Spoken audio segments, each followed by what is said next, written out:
আল্লাহ বলেন কোন জালেমের জন্য আমি আল্লাহর কোনো অঙ্গীকার নেই, ওয়াদা নেই। তার মানে আয়াত দিয়ে আল্লাহ ফতোয়া দিয়েছেন কিয়ামত পর্যন্ত কোন জালেম পৃথিবীর মানব জাতির নেতৃত্ব দিতে পারবে না। অথচ আজ পৃথিবীর বড় বড় জালেম যারা, তারাই নেতা হয়ে বসে আছে। তারা আজ ইমানদারদেরকে নিষেধ করে যে তোমরা এ লাইনে আসার দরকার নেই। আরে ভাই, আপনি তো জুলুম করছেন আপনার নফসের উপরে, আপনি জুলুম করছেন আপনার জনগণের উপরে, আপনি জুলুম করছেন ফিলিস্তিনের মানুষের উপরে। আপনার জন্যে এ শব্দটা বলা মানায় না, তোর জন্যে। এই নেতানিয়াহুর মতো এই জঘন্যতম বেয়াদবকে আপনি বলা সাজে না, ওরে বলা লাগবে তুই। তোর জন্য পৃথিবীতে নেতৃত্ব দেওয়াই জায়েজ নেই। তোর অনুসারী দুনিয়াতে যারা আছে তাদেরও নেতৃত্ব দেওয়া হারাম। আপনি কি মনে করছেন ওরা আল্লাহ একজন আছে বিশ্বাস করে না? করে। কেন? অহংকার করে, হিংসা করে শুধু আমাদের নবীকে ওরা মানে নাই। এই জন্য ওদের উপরে আল্লাহ নিজে লানত দিয়েছেন। দলালাত, গমরাহি এই শব্দটা ওদের উপরে চাপিয়ে দিয়েছেন। প্রতিদিন আমরা লক্ষ লক্ষ মুসলমানেরা ওদের জন্য বরদোয়া করি, গায়রিল মাগদুবি আলাইহিম ওয়ালাদ-দাল্লিন।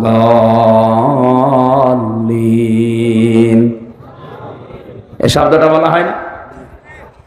17 ওয়াক্ত নামাজ, 17 রাকাত নামাজ যদি কেউ ফরজ নামাজও পড়ে প্রতিদিন, সুন্নত নফল মুস্তাহাব নাও পড়ে, শুধু ফরজ নামাজ পড়ে, তাও 17 বার এই বরদোয়া আপনি ইহুদি খ্রিস্টানদের উপরে দিতে আসেন 5 ওয়াক্ত নামাজে।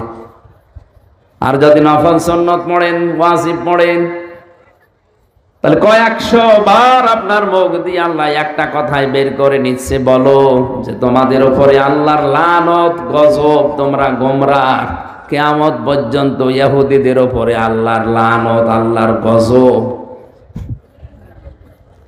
তাফসীরে আমি যে 2টা কারণ পেয়েছি এদের উপরে গজব নাযিল করা, আল্লাহ রাব্বুল আলামিন 2টা কারণের ভেতরে দিয়েছেন। ওরা সত্যকে সত্য জানার পরেও মানত না, হিংসা করে আর অহংকার করে। ওদের তাওরাতে, ওদের ইনজিলে লেখা ছিল আমাদের নবী মুহাম্মদুর রাসূলুল্লাহ শেষ নবী, সর্বশ্রেষ্ঠ নবী। কিন্তু নিজেদের ধর্মে, ইহুদি ধর্মে, খ্রিস্টান ধর্মে মুহাম্মদুর রাসূলুল্লাহ আসে নাই। এই কারণে তারা জানার পরও অহংকার করে, হিংসা করে মানত না। লেগে সত্যকে সত্য জানার পরে যদি কেউ হিংসা করে, অহংকার করে, না মানে, আল্লাহ পাক বলেন কিয়ামত পর্যন্ত তার উপরে আমার লানত, আমার বরদোয়া, আমার গজব। বলেন নাউজুবিল্লাহ। এই আয়াত পড়ার পরে মনে হচ্ছে এটা শুধু এখন আর ইহুদি খ্রিস্টানদের উপরে নেই, এটা আমাদের উপরেও এখন চাপতেছে। কারণ এখানে হাজারো মুসলমান সত্যকে সত্য জানার পরও আজ অনেকে মানতে চায় না, হিংসা করে আর অহংকার করে। ও কিন্তু জানে যে কুষ্টিয়া থেকে আমির হামজা এসেছে, ওর বাবার কথা বলবে না, কথা বললে কোরআন দিয়েই বলবে, দলিল দিয়েই কথা বলে। এরপরও হিংসা করে মানে না, না এ তো আমার দলের মুরিদ না, এ তো আমার দলের লোক না। যে হিংসা করে, অহংকার করে মানে না, এগুলো এক প্রকার ইহুদি খ্রিস্টানদের মতো।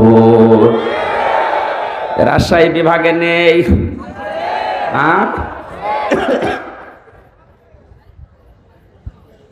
আমি আসলিমর ব্যাখ্যায় ছিলাম। জাতির পিতা ইব্রাহিম আলাইহিস সালাম আসলিমও করেছিলেন যেভাবে। উম্মতি মুহাম্মদি আমরা যারা দাবি করছি যে তাওবা করে ভালো হয়ে যাব, আমরা যদি তার মতো আসলিমও করতে পারি। গাছের মাথায় বসে কোড়াল দিয়ে কাঠ কাটছিলেন।